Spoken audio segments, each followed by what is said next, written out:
நான் வந்து இன்னைக்கு லஞ்ச் என்னன்னு காமிக்கவா வாங்க. ஓகே, நான் லஞ்ச் காமிக்கிறேன். கருப்பரிசி சோறு, பிடிச்ச கருப்பரிசி சோறு வச்சிருக்காங்க. அப்புறம் எனக்கு பிடிச்ச அப்பளம்,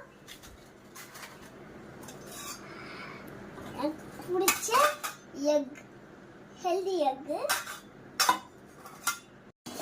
அப்புறம் எனக்கு பிடிச்ச பீன்ஸ் பொரியல்,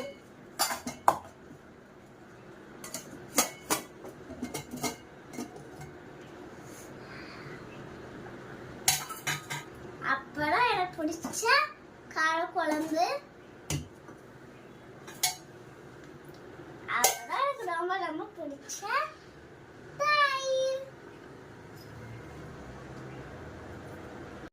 இப்போ வந்து நீங்களும் சாப்பிடுங்க, நானும் தயிர் சாப்பிட்டு போறேன். பாய் பாய்.